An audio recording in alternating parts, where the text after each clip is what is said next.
آپ لوگ 5 بجے بلاتے ہو، 5 ساڑھے 5 بجے مشکل ہوتا ہے اٹھنا، اس کو 7 بجے کر دو. تو وہ کہنے لگے بس کرو مولانا میں ہاتھ جوڑتا ہوں. میں نے کہا ہم کو چھیڑو مت، آپ جہاں ہو وہیں رہو، پوری ملت کا در آپ کو ہی ہے، پوری ملت کی فکر آپ کو ہی ہے، ایک چوہیا نہیں مارے مرتی ان سے، چھوٹا سا کام نہیں کیا ہوتا. تبصرے، کمنٹ. قربانی کا موقع آ رہا ہے، مسلمانوں کے نام کے بعض لوگ، وہ نام کے مسلمان ہیں، اس قسم کی باتیں کریں گے، مضامین لکھیں گے. اور اب تو آسان ہو گیا، پہلے کیا تھا، لکھا اخبار والے نے چھاپا نہیں چھاپا پتہ نہیں، اب تو خود ہی لکھو اور خود ہی ڈال دو واٹس ایپ میں، فیس بک میں. تو شروع ہو گئے لوگ، یہ کام شروع ہو گیا ہے. کیا اتنی بڑی مقدار میں قربانی کر کے پیسے کی بربادی ہے. ایک تو یہ شروع ہوا. دوسرا ایک طبقہ جو کہتا نہیں جیو ہتیا نہیں کرنی چاہیے، تم لوگ ماس کھاتے ہو، ہتھیارے ہو، وہ بھی اپنا کام کرتے رہتے ہیں. جانوروں پر ظلم ہے، ٹھیک ہے، ہم جو کرتے ہیں وہ جانوروں پر ظلم ہے، چلیے ہم کو الگ کر دیجئے. اب آپ سے ہم پوچھتے ہیں ان جانوروں کے ساتھ آپ کیا سلوک کرتے ہیں؟ جن پاڑوں کو ہم لے آئے کاٹنے کے لیے، آپ کیا کریں گے؟ اس کو رکھیں گے سجا کر کے؟ آپ کھیتی میں اس سے مار مار کے کام لوگے؟ وہ کیا ہے؟ جانور سے کھیتی میں مار مار کے کام لینا، وہ کیا ہے؟ دنیا کا کوئی نظام بتلا دی جہاں جانوروں کا استعمال نہ ہوتا ہو؟ ہوتا ہے. تو کیا جہاں پر بیل گاڑی میں پاڑا بیل جوتا جاتا ہے وہاں انسان جوتا جائے گا؟ نہیں. یہ بس سلوکی کیوں اس کے ساتھ؟ دو جواب. ایک شاعر صاحب تھے، بہت من چلے تھے، ان کے دوست ملنے گئے تو ان کے بستر پر ان کی چھڑی تھی نا، ٹیکا لے کے چلتے ہیں، وہ چھڑی لیٹی ہوئی تھی اور وہ کنارے میں کھڑے ہوئے تھے. دوست اندر آئے، آواز دی، السلام علیکم. وعلیکم السلام. اندر آئیے. اندر آئے، دیکھا تو وہ دروازے کے آڑ میں کھڑے تھے. بھئی کیا بات ہے بھائی؟ کہنے لگے بھائی روز میں لیٹتا ہوں، یہ بیچاری کھڑی رہتی ہے، آج میں نے کہا یہ لیٹ جائے میں کھڑا رہوں، چلے گا؟ آپ کنارے میں کھڑے رہیں، چھڑی وہاں لیٹی رہے، اس کو برابری کہتے ہیں؟ یہاں قریب میں ایک صاحب کے آفس میں بیٹھا ہوا تھا میں، ایک ایجنٹ آیا کپڑے کا، دلال. بقرعید 1-2 دن گزری تھی.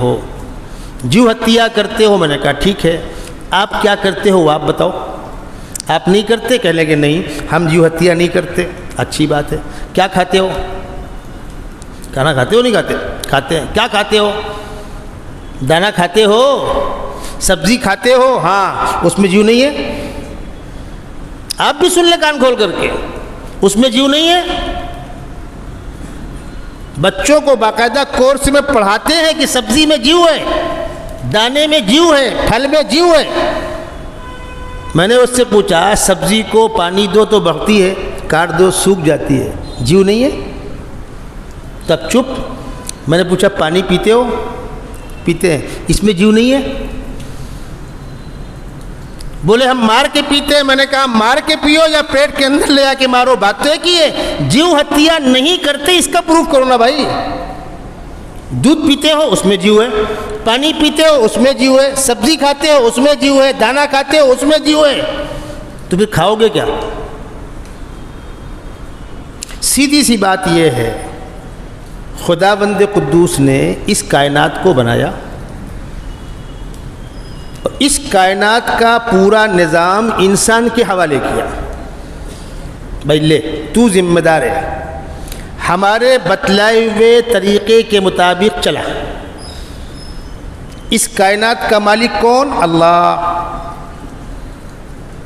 آپ سمجھیے، آپ کسی کے یہاں کھانا کھانے گئے، میزبان کے یہاں سیب بھی ہے، سنترا بھی ہے، آم بھی ہے اور پھل بھی ہے، لیکن دسترخوان پر جو پھل آپ کے سامنے رکھ دے گا وہی تو آپ کھائیں گے.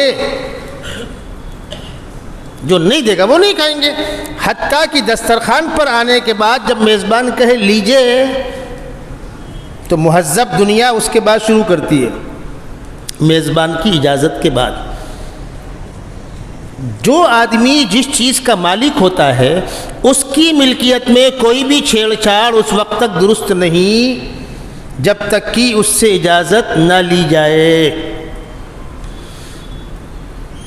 اب مہمان کہے میزبان سے آپ نے مجھے سیب کھلایا آم نہیں کھلایا، آم کھلایا انگور نہیں کھلایا، انگور کھلایا سنترا نہیں کھلایا، بھائی اس کی مرضی.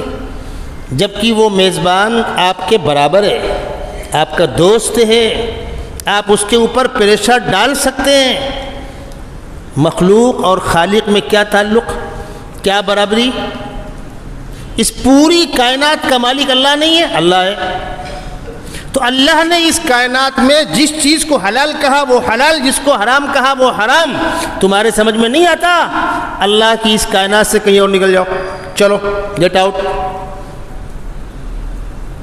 سورہ رحمان میں خداوند قدوس نے اپنی نعمتوں کا تذکرہ کیا اور ہر 2-3 آیت کے بعد وہ آیت دہرائی، فَبِأَيِّ آلَاءِ رَبِّكُمَا تُكَذِّبَانِ. اے انسانوں جناتوں، اپنے رب کی کن کن نعمتوں کو جھٹلاؤ گے؟ وہاں پر خداوند قدوس نے جلال کا مظاہرہ بھی کیا ہے. فرمایا یا معشر الجن والانس ان استطعتم ان تنفذوا من اقطار السماوات والارض فانفذوا. کسی کو اگر ہمارا فیصلہ قبول نہیں تو ہماری کائنات سے نکل جاؤ. لیکن یہ بھی سن لو کہ جہاں جاؤ گے وہاں ہماری ہی حکومت ہوگی. لا تنفذون الا بسلطان. جہاں جاؤ گے کس کی حکومت ہوگی؟ چلے کہاں سے تھے؟ خدا کی خدائی سے بیزار ہو کر، اور کھڑے کہاں ہوئے؟ خدا کی خدائی میں.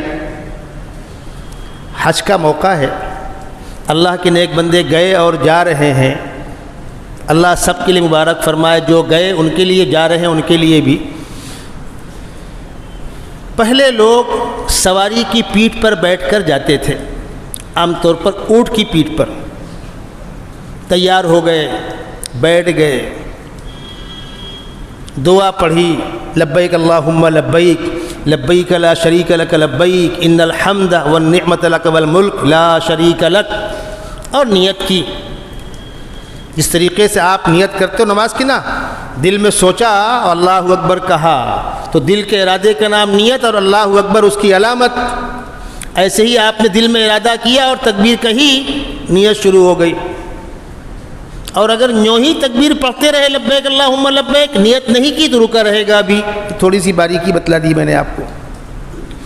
تو ایک صاحب 60 حج کر چکے تھے، ایک 60واں حج تھا. بیٹا بھی ساتھ میں تھا، سواری پر بیٹھے، باپ آگے بیٹا پیچھے، اور تلبیہ پڑھا لبیک اللہم لبیک. بہت اونچے مقام کی شخصیت تھی وہ. ہم اور آپ تو اس کو سوچ نہیں سکتے. ہمارا آپ کا تو مقام وہاں تک تصور نہیں کر سکتے ہم جس مقام کے اللہ کے ولی کا واقعہ سنا رہا ہوں. یہ کہتے ہیں لبیک اللہم لبیک، سامنے سے آواز آ رہی لا لبیک، قبول نہیں. بیٹے نے کہا ابا آپ لبیک پڑھ رہے ہو، سامنے جواب آ رہا ہے لا لبیک، تو پھر فائدہ کیا؟ جا کر لوٹ چلو.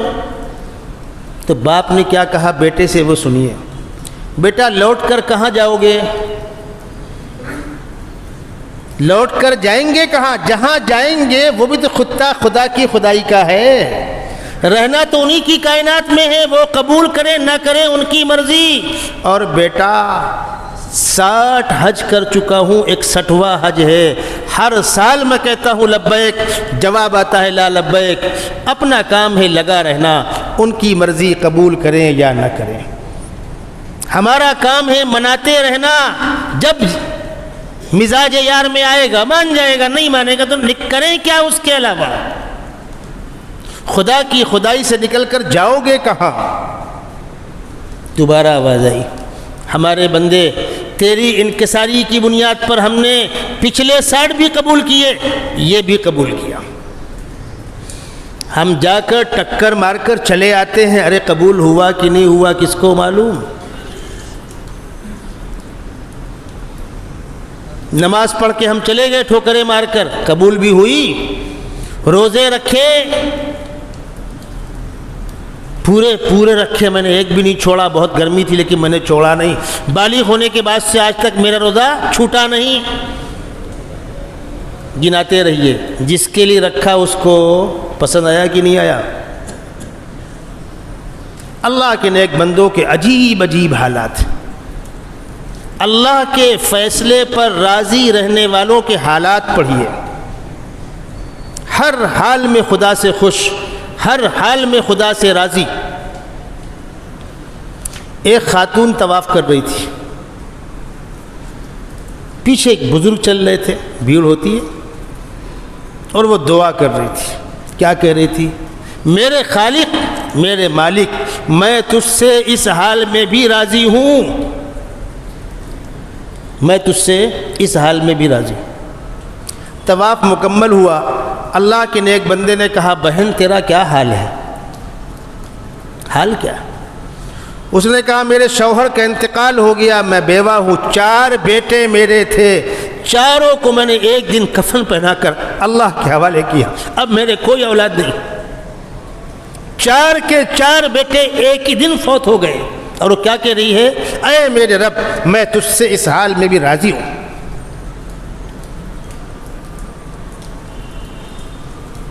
کائنات اللہ کی ملکیت ہے، اللہ کی اس ملکیت میں کس چیز کا استعمال کس طرح ہوگا یہ کون طے کرے گا؟ جو اس کا مالک ہے وہ طے کرے گا۔ سمجھ میں آوے یا نہ آوے، یہ اس کا کرم ہے کہ اس نے اکثر چیزیں ہم کو وہ دیں جو صاف صاف سمجھ میں آتی ہیں، لیکن سمجھ میں آنا بنیاد نہیں ہے، یاد رکھیے گا۔ سمجھ میں آوے یا نہ آوے، اس لیے کہ عقل بہت چھوٹی سی ہے۔ وَمَا أُوتِيتُم مِّنَ الْعِلْمِ إِلَّا قَلِيلًا، انسانوں تم کو جو علم دیا گیا بہت تھوڑا سا ہے۔ حضرت موسیٰ علیہ السلام اپنی قوم میں کھڑے ہو کر خطاب کر رہے تھے، اور اپنے وقت کے سب سے بڑے عالم وہی تھے، اولو العزم پیغمبر تھے، صاحب شریعت پیغمبر ہیں، بڑا اونچا مقام ہے ان کا۔ ایک شخص نے کھڑے ہو کر پوچھا کہ موسیٰ اس وقت سب سے بڑا عالم کون؟ فرمایا میں۔ جواب بالکل درست تھا، جواب غلط نہیں تھا، لیکن لہجہ اللہ کو پسند نہیں آیا۔ اللہ نے کہا موسیٰ ذرا چلے جاؤ تربیت میں، فلاں علاقے میں جاؤ، وہاں پر 2 دریا ملیں گے آپس میں، مجمع البحرین، وہاں ہمارا ایک نیک بندہ ہوگا، اس کی صحبت میں جا کر رہو۔ وہ کون تھے؟ حضرت خضر، بہت مشہور واقعہ ہے، واقعہ سنانا مقصد نہیں ہے۔ گئے رہے، کچھ معاملات پیش آئے وغیرہ وغیرہ۔ یہ دونوں بیٹھے ہوئے تھے، حضرت موسیٰ اور خضر۔ ایک چڑیا آئی اور دریا کے کنارے بیٹھی اور ٹوٹ مار کے ایک آدھ بوند پانی پیا اور چلی گئی۔ حضرت خضر نے کہا کہ موسیٰ اس چڑیے نے دریا کے پانی سے کتنا کم کیا، کتنا لے گئی، وہ کیا پرسنٹ ہے؟ ابھی بمبئی میں آپ چلے جائیں نریمن پوائنٹ میں، وہاں کھڑے ہو جائیں اور ایک چلو پانی باہر نکال لیں سمندر کا، کتنا کم ہوا؟ کیا پرسنٹ بیٹھے گا؟ حضرت موسیٰ نے کہا کوئی تناسب نہیں ہے، کہاں تھا سمندر، کہاں چڑیا کے 2 بوند؟ فرمایا موسیٰ جو تناسب، جو پرسنٹ دریا کے مقابلے میں اس 2 بوند کو ہے، اللہ کے عطا علم کے سمندر کے مقابلے میں سارے بندوں کا علم اتنا بھی نہیں ہے۔ تم چلے خدا سے منہ زوری کرنے، اس کی یہ کائنات ہے، کس چیز کو کس طرح استعمال کرنا، کیا استعمال کرنا کیا نہیں کرنا، یہ اس کا اختیار ہے۔ البتہ شریعت کی چیزیں انسانوں کی فطرت کے خلاف نہیں ہیں، اگر غور کرو گے تو عین فطرت ہیں۔ اب کسی کو پٹا کسی کو نہیں پٹا اس کی مرضی، جن کو نہیں پٹتا وہ ٹپری کرتے ہیں۔ پھر لوٹ کر آئیے، ہمارا عقیدہ یہ ہے کہ پوری کائنات اللہ کی ملکیت، اور اللہ نے اس کائنات کی نگرانی اور نگہبانی انسان کے حوالے کی ہے۔ انسان کائنات میں خلیفہ ہے اللہ کا۔ اس خدا نے، اس کے پیغمبر نے ہم کو حکم دیا کہ سیدنا ابراہیم علیہ السلام کی اس عظیم قربانی کی یادگار میں تم بھی قربانی کرو، اور بہتر یہ ہے کہ قربانی کا جانور پالو، اس کی خدمت کرو، تم کو اس سے پیار، اس کو تم سے پیار، پھر اپنی چہیتی چیز کو اللہ کی محبت میں ذبح کر دو۔ کس کو موقع ہے پالے گا، رکھے گا، 2 دن 4 دن 6 دن پہلے لے آئے، خدمت کی ان کی۔ قربانی کے جانوروں کی خدمت کرنا چاہیے، نہلائیے، دھلائیے، کھلائیے، پلائیے، قربان گاہ میں لے جانے سے پہلے ان کی تمام ضرورتیں پوری کرا دیجیے۔ اب ان کو ذبح کرنا ہے۔ ذبح کرنے کے دنیا والوں کے نزدیک الگ الگ طریقے ہیں۔ کوئی اوپر سے کاٹتا ہے گڑاسے سے، آپ دیکھ لیجیے گا بہت سے لوگوں کو، بکرا کھڑا ہے اوپر سے مار دیا۔ کوئی منڈی الگ کر دیتا ہے، کوئی دماغ میں رکھ کر چھینی سے ہول کر دیتے ہیں، بہت طریقے، بہت تماشے ہیں۔ ہم ذبح کیوں کرتے ہیں؟ ان کو چھوڑیے ان کے حال پر، ہم ذبح کیوں کرتے ہیں؟ پوری باڈی اس کی سپلائی اوپر سے ہوتی ہے۔ دل دماغ کو خون دیتا ہے، خون پلٹ کر نسوں کے ذریعے سے پورے جسم کو دیتا ہے۔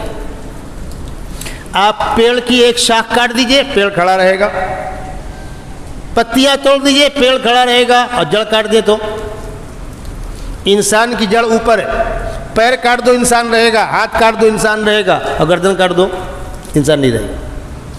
اوپر سے سپلائی ہوتی ہے ان نسوں کے ذریعے۔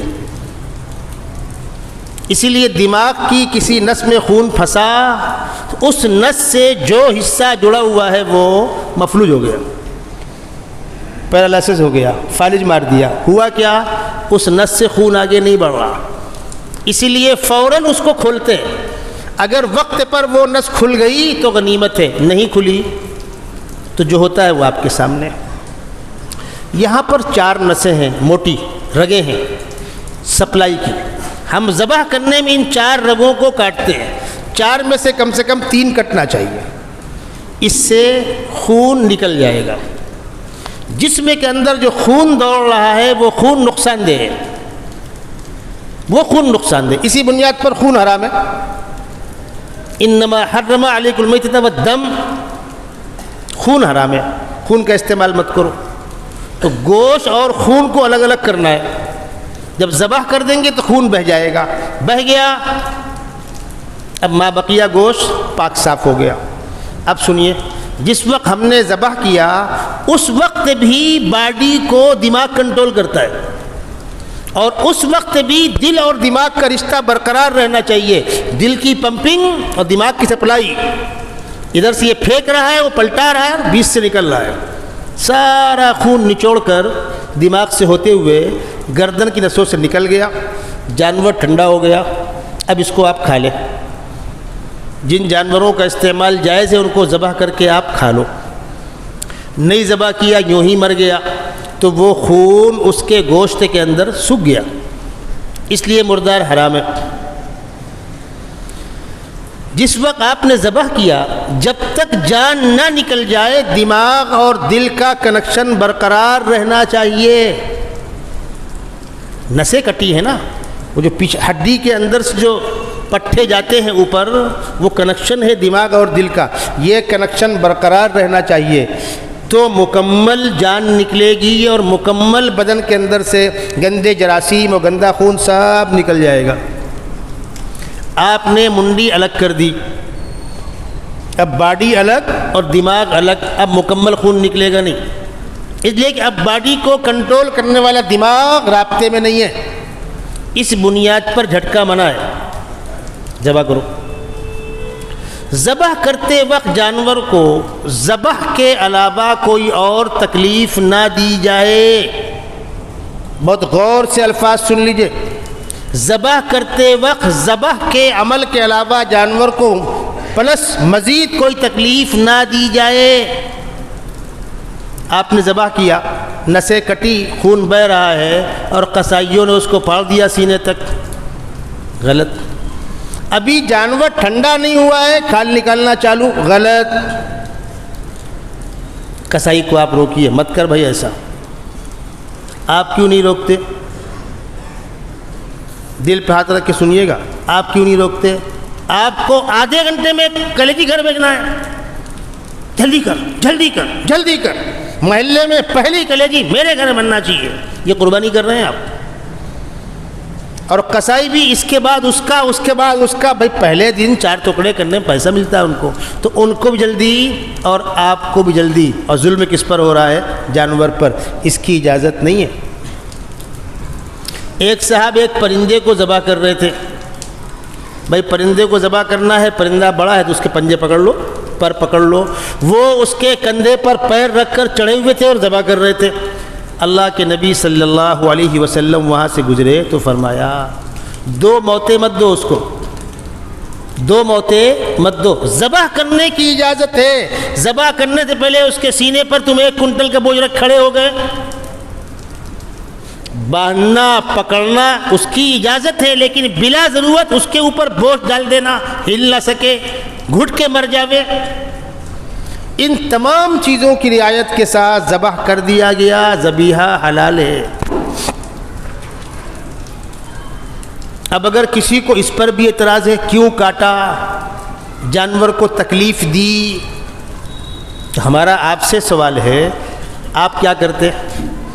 جانور کے ساتھ آپ کیا سلوک کرتے؟ جس ملک میں آپ رہ رہے ہیں, اتنے سارے تماشوں کے بعد, کان کھول کے سن لیجئے, اتنے سارے تماشوں کے بعد آج بھی ہندوستان دنیا کا گوشت کا بڑا ایکسپورٹر ہے.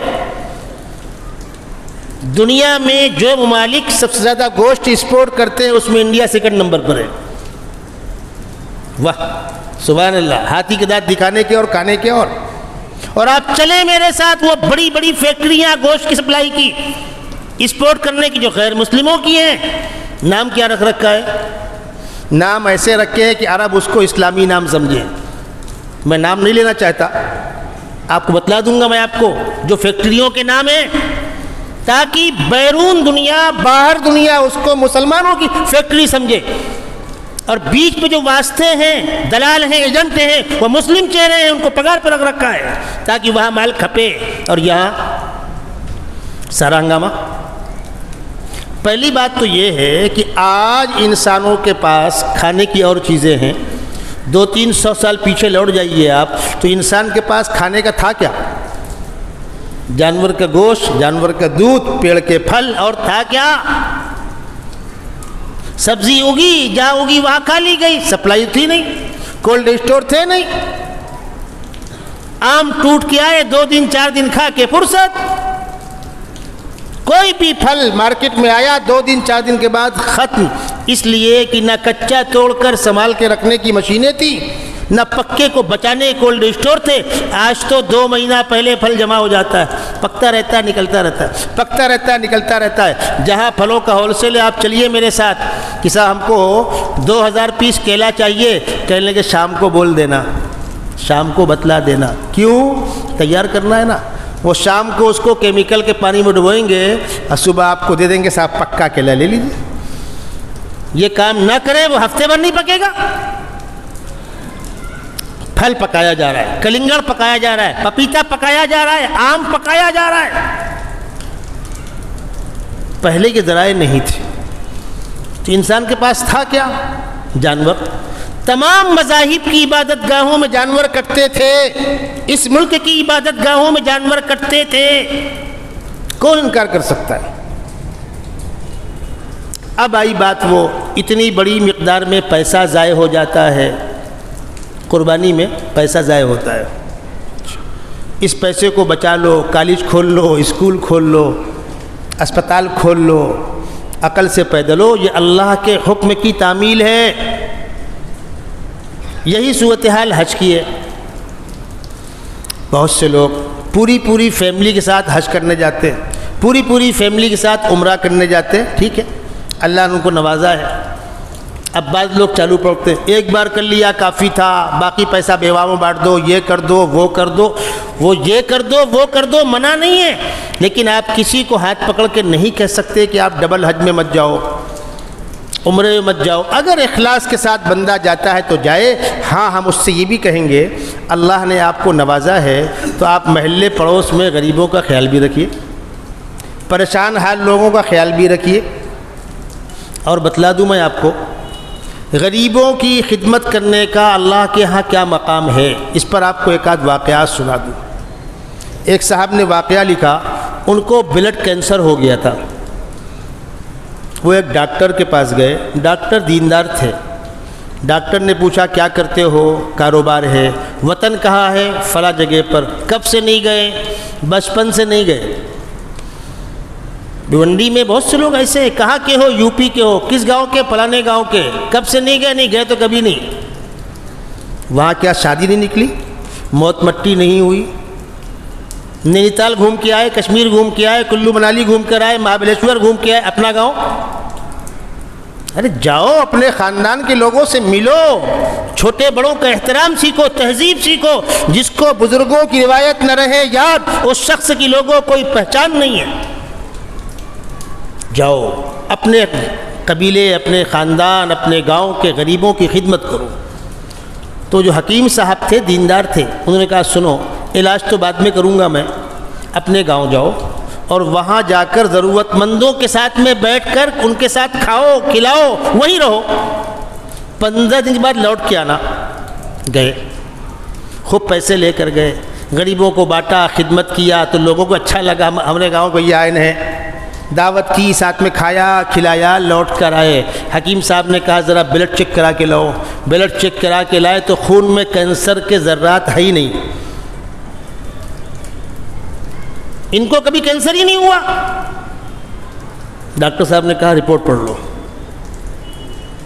جو حدیث شریف میں آیا کہ صدقہ مصیبتوں کو ٹالتا ہے, بیماریوں کو ٹالتا ہے. توفیق ہوئی, علاج تمہارے گھر میں, تم چیک اپ کرا رہے ہو اسماعیلیہ میں, اور سیفی بمبے ہسپتال میں. ان ڈاکٹروں کے ہاتھ میں شفا ہے, شفا اللہ کے ہاتھ میں ہے. حدیث شریف میں آیا ہے ماء زمزم لما شرب له, زمزم کا پانی جس مقصد سے پیا جائے اللہ وہ مقصد پورا کرتا ہے. بیماریوں کی شفا ہے اس کے اندر. ایک خاتون تھی فرانس کی, عائشہ نامی, اس کو بلڈ کینسر ہو گیا. بہت خوشحال گھرانے کی خاتون تھی, نوجوان تھی. ڈاکٹروں نے کہا بس 3 سے 4 مہینے لے جاؤ, جو کھاتی ہو کھانے دو, جو خواہش ہو پوری ہونے دو, خدمت کر لو, بچنا تو ہے نہیں. لے آئے گھر. اس نے کہا مرنا ہی ہے, چلوں اللہ کے در مرتی ہوں. ٹکٹ نکالا اور چلی گئی حج کرنے کے لیے, اور خانہ کعبہ پر نگاہ ڈال کر دعا مانگ رہی ہے. خانہ کعبہ پر نگاہ کر کے دعا کو, دعا قبول ہوتی ہے. زمزم پی رہی ہے اور دعا کر رہی ہے, خدا بندہ ڈاکٹروں نے موت یقینی بتلا دی ہے, لیکن تو سب سے بڑا مختار و مالک ہے, تو چاہے تو مجھ کو شفا ہو جائے, مجھ کو شفا دے دے. زمزم کا پانی پیٹ بھر بھر کے پی رہی ہے اور دعا کر رہی. حج کر کے لوٹ کے آ گئی. 2 مہینہ ایسے نکل گیا, لیکن چال ڈھال میں فرق ہو گیا. اب صحت مند ہے. گھر پہنچی, لوگ خوش ہوئے کہ ماشاءاللہ آب و ہوا چینج ہوئی تو اچھی صحت ہو گئی. دوبارہ چیک کرایا تو بلڈ میں کینسر ہے ہی نہیں. ڈاکٹر کے پاس گئے, ڈاکٹر ماننے کو تیار نہیں, کیسے ہو سکتا ہے. پھر پورے خاندان کو بلایا, گھر والوں کو بلایا, سارے کاغذات چیک کیے. ڈاکٹر ماننے کو تیار نہیں, کیسے مانوں, یہ کیسے کینسر نکل گیا اس کے خون سے. اس کے بعد جب اس کو یقین ہوا تو اس نے پھر اخباری بیان جاری کیا. حقیقت ہے, اللہ کے نبی صلی اللہ علیہ وسلم کا ارشاد ہے ماء زمزم لما شرب له. کائنات کا اللہ مالک, اختیار اس کے ہاتھ میں, دنیا بطور اسباب کے ہمارے آپ کے حوالے کیے. اللہ کے نیک بندوں کے عجیب عجیب حالات ہیں. پھر لوٹ کر پیچھے آئیے. جانور ذبح کرتے ہیں، قربانی کرتے ہیں، آپ اس گوشت کا کچھ حصہ اپنے گھر کے لیے رکھ لیں، کچھ حصہ رشتہ داروں میں تقسیم کر دیں، اور کچھ حصہ ان غریبوں کو بھیجیں جو ان دونوں کے علاوہ ہو۔ بہتر ہے کہ آپ 3 حصہ کریں، 1/3 اپنے بچوں کے لیے، 1/3 رشتہ داروں کے لیے، اور 1/3 غریب پریشان حال لوگوں کے لیے۔ شہر میں جو محلے پرانے لوگوں کے ہیں وہاں تو ماشاءاللہ گوشت ہی گوشت رہتا ہے، لیکن دور دراز کے علاقے، غریبوں کی جھوپڑیاں جو ہیں وہاں گوشت نہیں پہنچتا۔ جس طریقے سے میں آپ سے کہہ رہا ہوں کہ اپنے وطن میں دور دراز کوئی غریب پریشان حال ہے، اس کی خبر گیری کیجئے۔ آپ کو نہیں پتہ آپ کے خاندان میں کون غریب ہے، کون بیوہ ہے، کون مستحق ہے، کون ضرورت مند ہے۔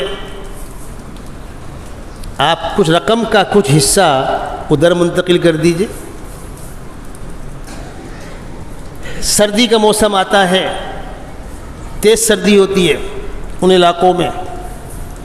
ہمارے یہاں گھروں میں 2 4 مرتبہ کپڑے خریدے گئے، سردیوں کے سوٹریں ہیں، مفلر ہیں، موزے ہیں، کمبل ہیں، گرم چادریں پھینکی پڑی ہیں، اور خاندان کے غریبوں کے پاس ایک کمبل نہیں۔ ایسے گھر بھی ہیں جہاں ایک لحاف ہے، 3 بچے اوڑھ رہے ہیں، اس نے کھینچا تو وہ کھل گیا، اس نے کھینچا تو وہ کھل گیا۔ اب بتائیے تیز سردی میں اگر بچہ کھل گیا اور جڑا گیا اور سینہ جام ہو گیا اور ڈاکٹر نے کہا کہ 500 کا چیک اپ کرا کے لاؤ، اس غریب کے پاس لحاف خریدنے کے پیسے نہیں ہیں، کمبل خریدنے کے پیسے نہیں ہیں، وہ چیک اپ کہاں سے کرا کے لائے گا؟ پیروں میں چپلیں نہیں ہیں۔ اگر ہم اپنے پرانے کپڑے دھلا کر وہاں بھیج دیں، ان غریبوں کی سردی سے حفاظت ہو جائے۔ ایک صاحب کا مجھے فون آیا، حضرت والدہ محترمہ کا آخری وقت ہے، بہنیں آئی ہوئی ہیں، 2-3 دن ہو گئے، جان نہیں نکل رہی، پورے جسم سے جان نکل چکی ہے، پیر پہ آ کے رکی ہوئی ہے۔ ایسا ہوتا ہے، پوری باڈی ٹھنڈی ہے، ڈاکٹر کہہ رہا ہے سر سے پیر تک کہیں جان نہیں ہے، پیر کے پنجے میں جان ہے اور نکلتی نہیں۔ اب خاندان والے کس قدر تکلیف کا شکار ہوں گے، کتنی کوفت ان کو ہوگی۔ بھائی جو ہونا ہے ہو جائے، کفن دفن کر کے فرصت پائیں، بچیاں اپنے گھر جائیں، بہنیں اپنے گھر جائیں۔ انہوں نے مجھے فون کیا کہ مولانا صدقات و خیرات کر چکے، عام طور پہ کیا ہوتا ہے مدرسے بکرا بھیج دو۔ میں اس کی مخالفت نہیں کر رہا ہوں، لیکن آپ کو بتلا رہا ہوں ہونا کیا چاہیے۔ کہنے لگے مولانا کیا کریں؟ میں نے کہا آپ گاڑی اٹھائیے، محلہ پڑوس شہر میں کسی پریشان حال کی معلومات لیجئے، کوئی نہ کوئی ملے گا بڈھا بڈھی ایسے جن کے پاس کھانے کو نہیں ہوگا، بیمار کے پاس دوا نہیں ہوگی، ایسے پریشان حال کو تلاش کیجئے، اور اس کی جو ضرورت ہو، کھانے پہننے دوا علاج جو ضرورت ہو، 1000 2000 5000 کی پوری کر دیجئے، انشاءاللہ مقصد پورا ہو جائے گا۔ ان کو بات سمجھ میں آئی، اٹھایا گاڑی، نکلے۔ آپ بھی کبھی نکلیے گا، آپ کو اندازہ ہوگا ایک پاگل دیوانہ کیا کہتا رہتا ہے۔ چلے، ایک بوڑھی عورت ملی جس کا کوئی سہارا نہیں تھا، جس کو کھانے کو سامان نہیں تھا، فاقے ہو رہے تھے۔ کھانے پینے کا انتظام کیا، راشن بھرا دیا، گھر سے فون آیا آ جاؤ، کام مکمل ہو گیا۔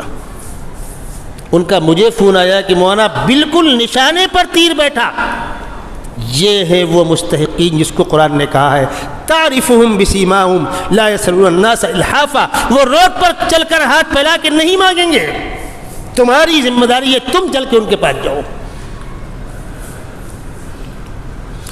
تو قربانی جو آپ کرنے جا رہے ہیں یہ ایک انتہائی مقدس عمل ہے، سیدنا ابراہیم علیہ السلام کے عمل کی نقل ہے،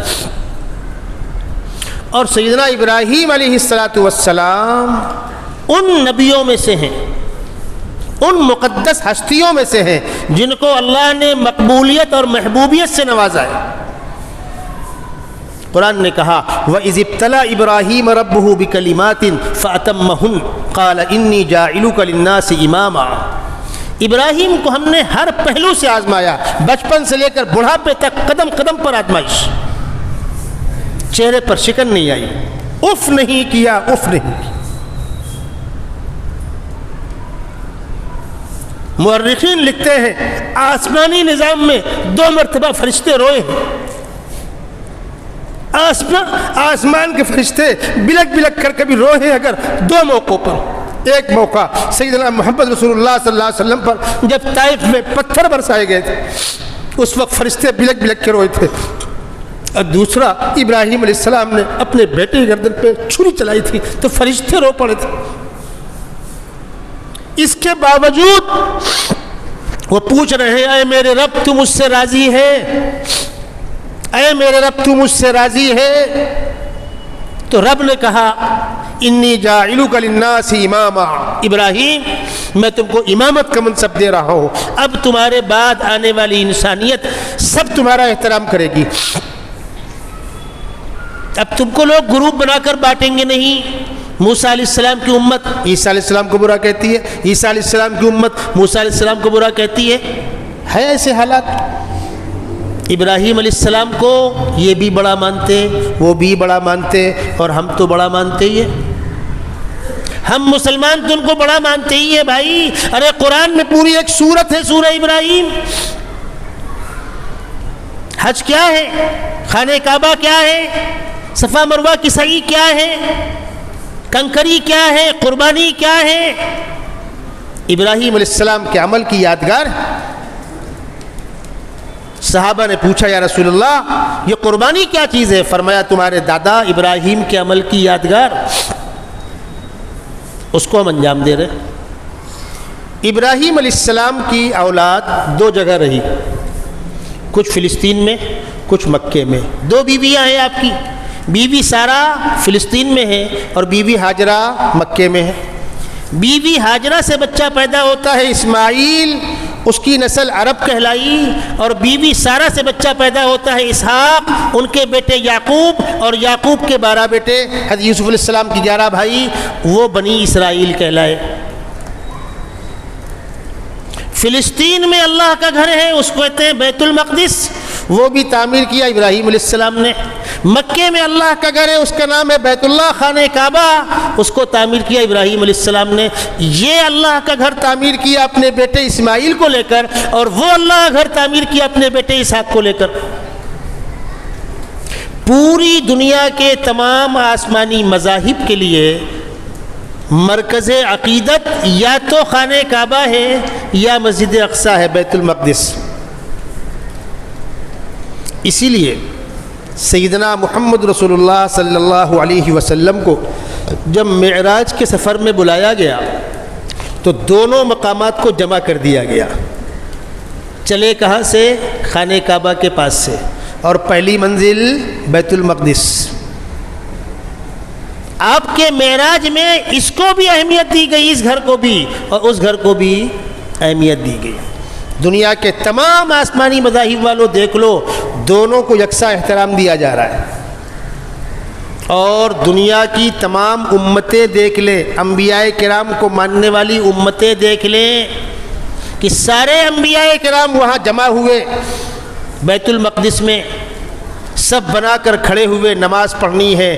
جبرائیل امین نے آقا صلی اللہ علیہ وسلم کا ہاتھ پکڑ کے آگے کیا، آپ نماز پڑھائیے۔ سارے انبیاء آپ کی اتباع اور اقتداء میں نماز پڑھ رہے ہیں۔ ان انبیاء کو ماننے والی امتوں دیکھ لو کہ تمہارے نبی ان کو امام مان رہے ہیں، تم کیوں اختلاف کر رہے ہو؟ ابراہیم علیہ السلام کے ان دونوں یادگاروں کا احترام۔ کھڑکیاں بند کر دے پچھم کی، اس سائڈ ہی کھڑکیاں بند کر دیجئے، بوچھار آ سکتی ہے۔ تو یہ عمل ابراہیم علیہ السلام کے عمل کی نقل ہے۔ اب آخر میں آئیے، انسان کو گوشت کھانا چاہیے کہ نہیں کھانا چاہیے؟ بلکہ ایک قدم اور پیچھے شروع کروں۔ ہم ذبح کرتے ہیں، آپ اس کو ظلم سمجھتے ہیں؟ ہم جانور کو ذبح کرتے ہیں، آپ اس کو ظلم سمجھتے ہیں؟ ہم جانور کا گوشت کھاتے ہیں، آپ اس کو درندگی سمجھتے ہیں، وحشت سمجھتے ہیں؟ ہم پلٹ کر آپ سے پوچھتے ہیں، جنگلوں میں جانور رہتے ہیں، وہ آپس میں شکار کرتے ہیں۔ دریا کے اندر مچھلیاں ہیں، وہ آپس میں شکار کرتی ہیں۔ ایک بڑی تعداد دنیا میں ان جانوروں کی ہے جو صرف گوشت کھاتے ہیں، ان کی غذا گوشت ہے۔ دریائی مچھلی کیا کھاتی ہے؟ مچھلی کھاتی ہے۔ کسی نے اعتراض کیا بڑی مچھلی چھوٹے کو کیوں کھاتی ہے؟ بڑوں کا الگ ایریا کر دو، چھوٹوں کا الگ کر دو، ان کے الگ فارم ہاؤس بنا دو، ان کے الگ فارم ہاؤس بنا دو، چھوٹی مچھلیوں کو خبردار کوئی کھا نہ سکے، تو پھر کیا بڑی بھوکی مرے گی؟ پھر بڑی کھائے گی کیا؟ جنگل میں شیر ہے، چیتا ہے، بھالو ہے، ریچھ ہے، سیار ہے، لکڑ بھگے ہیں، کیا کھاتے ہیں؟ گوشت کھاتے ہیں۔ کہاں سے آتا ہے؟ ان جانوروں کو کس نے پیدا کیا؟ اللہ نے۔ ان کی غذا کیا رکھی؟ گوشت۔ کہاں سے حاصل کریں گے؟ شکار کریں گے۔ تو اللہ نے ایسے ہتھیاروں کو پیدا کیا، ایسے خوخواروں کو پیدا کیا جو خالی کم بخت گوشت کھاتے ہیں، گھاس کھانا چاہیے ان کو، وڑا پاؤ کھلاؤ ان کو۔ گوشت کیوں کھاتے ہیں کم بخت؟ اچھا، کچھ جانور ایسے ہیں جو صرف گھاس کھاتے ہیں، بکری ہے، بیل بھینس ہے، ہرن ہے۔ جنگل کے اندر جانور گھاس کھاتے ہیں۔ جس زمانے تک جانوروں کو مارنے پر پابندی نہیں تھی، جنگل جانوروں سے بھرے ہوئے تھے، اور جس جانور کے مارنے پر آپ پابندی لگا رہے ہو اس کی نسل ختم ہو رہی ہے۔ عقل کے دشمنوں، جس زمانے تک جانوروں کے مارنے پر پابندی نہیں تھی، جنگل جانوروں سے بھرے ہوئے تھے، جس جانور کو مارنے پر پابندی لگاؤ گے اس کی نسل ختم ہو رہی ہے۔ آپ ریکارڈ نکال لیں جنگل کے ماہروں سے،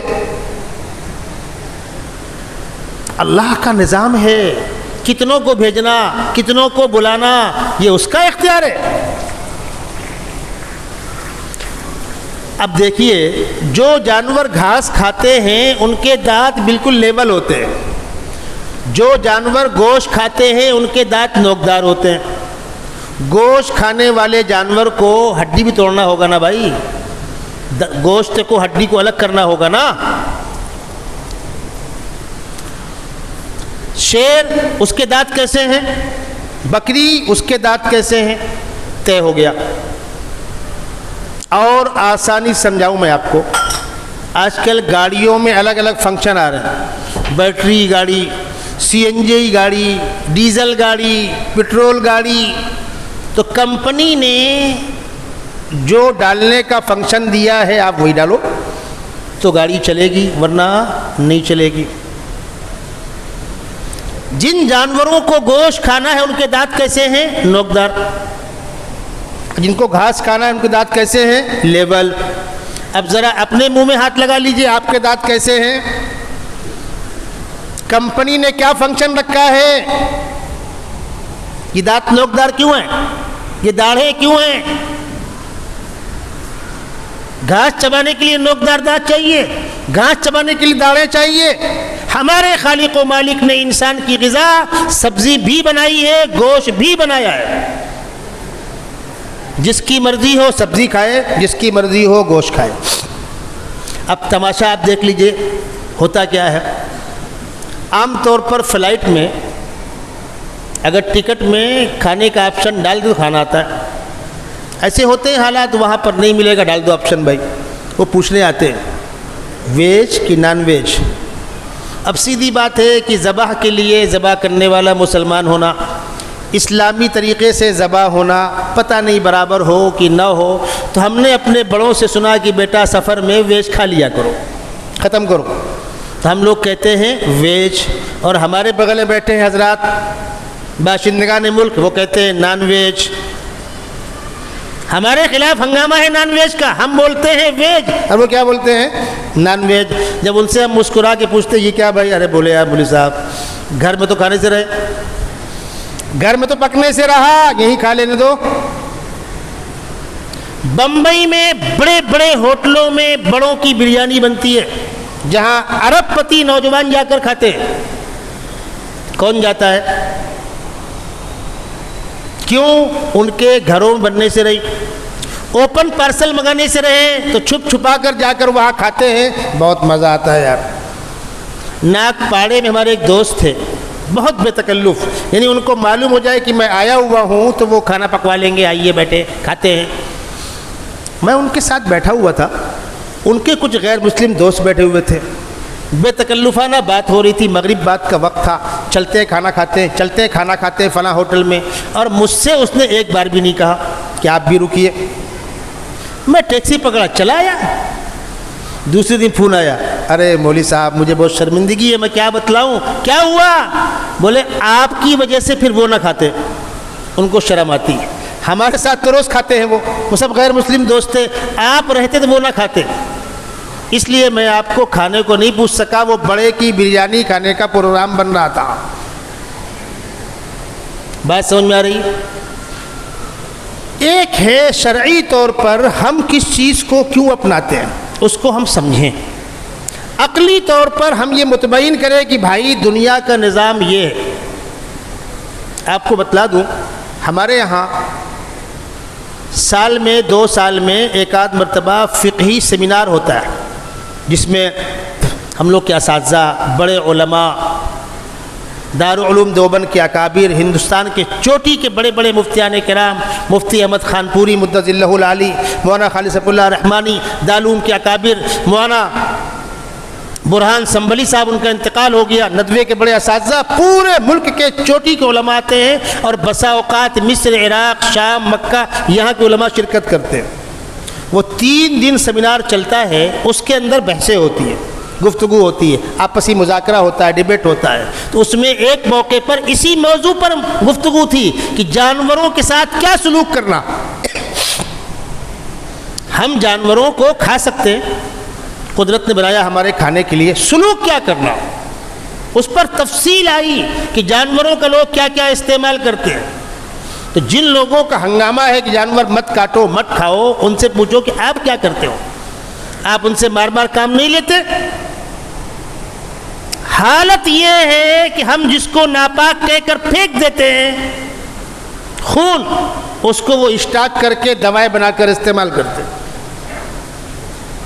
جانوروں کی سینگ، جانوروں کی کھر، جانوروں کی ہڈیاں، اس سے دوائیں بنتی ہیں۔ وہ دوائیں کب بنیں گی؟ بغیر کاٹے؟ لاکھوں لاکھ جانور ڈیلی کٹ رہا ہے دواؤں کے استعمال کے لیے، اور ان کا گوشت ایکسپورٹ ہو رہا ہے۔ وہ کیا ہے؟ اور بیچارہ مسلمان سال میں ایک مرتبہ ایک مقدس عمل کی نقل کر کے، ابراہیم علیہ السلام کے پاکیزہ عمل کی نقل کر کے وہ قربانی کر رہا ہے، تو کسی کے پیٹ میں کیوں درد ہوتا ہے؟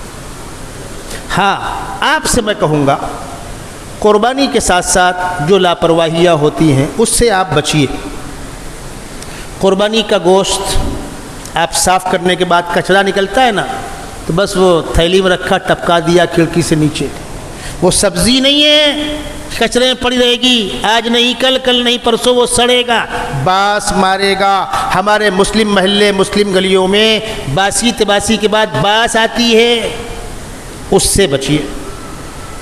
گزشتہ سال بھی جیسے حالات تھے، اس وقت بھی حالات تقریباً ویسے ہی ہیں۔ سینٹر وینٹر تو ہوگا نہیں، اپنے اپنے طور پر گلی کوچے میں جو پرسال کیا گیا تھا اسی انداز کا ہونے والا ہے۔ وقت اور قریب آئے گا اور کنڈیشن کلیئر ہو جائے گی، وہ الگ مسئلہ ہے قانونی، لیکن ہم اپنے اپنے گلی اور محلوں میں گندگیوں سے بچیں۔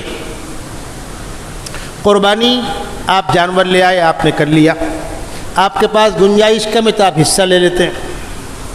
بھائی سیدھی بات ہے کہ اپنا لے کر آؤ 25-30 ہزار کا، پھر اس کو رکھو، کھلاؤ، کٹواؤ، پٹواؤ، 35-40 ہزار کا خرچہ ہو جاتا ہے۔ اتنی گنجائش نہیں ہے مولوی صاحب، ایک حصہ ہونا ہے تو کہیں لے لو۔ مقامی طور پر ادارے اس کا انتظام کرتے ہیں۔ ہمارا مدرسہ سراج العلوم، وہاں بھی اس کا اہتمام ہے۔ وہاں کوشش یہ ہوتی جانور صحت مند ہوں، اچھے ہوں۔ اب جب جانور صحت مند ہوگا، اچھا ہوگا، تو ایک حصہ 5,000 سے کم میں نہیں بیٹھتا، آپ لا کر لیں۔ چلیے ادارے والے لاتے ہیں، ان کو 4-4.5 پڑ جائے گا، 100-200 ان کو بچ جائے گا، ادارے میں لگ جائے گا، کام میں لگ جائے گا، لیکن اس سے کم میں بنتا نہیں ہے۔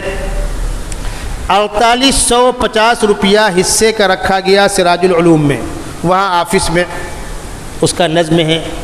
اور اگر کسی کے پاس جانے کا موقع نہ ہو تو مفتی اعجاز صاحب سے رابطہ قائم کر لے، پیسے یہاں دے دیں، نام لکھا دیں، یہ نام وہاں ٹرانسفر ہو جائیں گے اور آپ کو کب آنا ہے اپنا گوشت لینا آپ کو معلوم ہو جائے گا۔